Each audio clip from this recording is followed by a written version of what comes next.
Happy Thursday, everyone. This is Emmanuel for History and Coffee with our On This Day series for March 14th. 230 years ago today, on March 14th, 1794, inventor Eli Whitney patented his cotton gin. Now, this was not the first cotton gin in American history, but the technology that Whitney patented in 1794 really launched a new era for American capitalism. Let's look at some numbers from the first half century since Whitney's cotton gin was patented to help us understand its impact.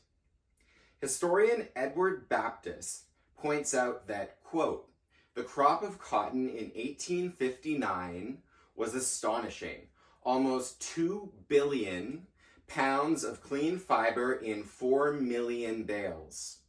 Slavery's productivity was higher than ever. Some 700 pounds per enslaved man, woman, and child in the cotton country. 22 times the rate in 1790.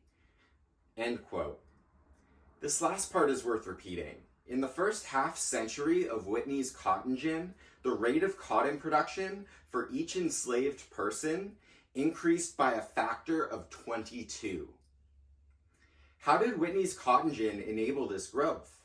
Let's think about the technology itself.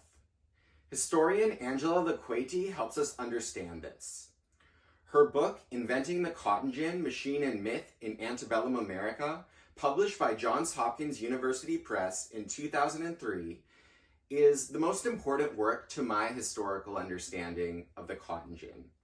She explains that, quote, "In 1794, Eli Whitney patented a new ginning principle and built a new kind of gin. Instead of rollers that pinched off the fiber, he used coarse wire teeth that rotated through a tightly spaced metal grate to pull it from the seed. Put more simply, as Laqueti said in a lecture, the gin is the engine, or gin for short, that removes the fiber, the very fine, fragile fiber from the cotton seed." End quote. What Whitney did is he facilitated the shift from roller gins to saw gins. It's also important to recognize that this innovative shift was gradual.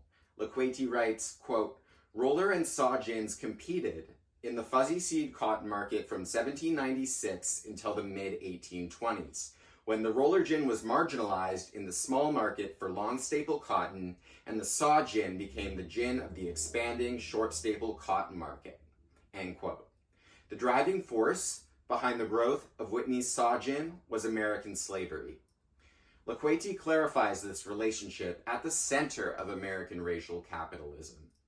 She emphasizes that, quote, "The tragedies of slavery and the Civil War stifle the impulse to celebrate Southern achievement in a success narrative centered on the cotton gin. While the gin bore no causal relationship to slavery, it processed cotton, the commodity most associated with 19th century American slavery." Another way of looking at this is that the centrality of cotton to the economic growth of the United States from Whitney's 1794 patent until the Civil War demonstrates slavery's role as the defining feature of histories of American capitalism. Thank you so much for watching. I hope you'll join me again tomorrow for the next edition of our On This Day series. Thank you.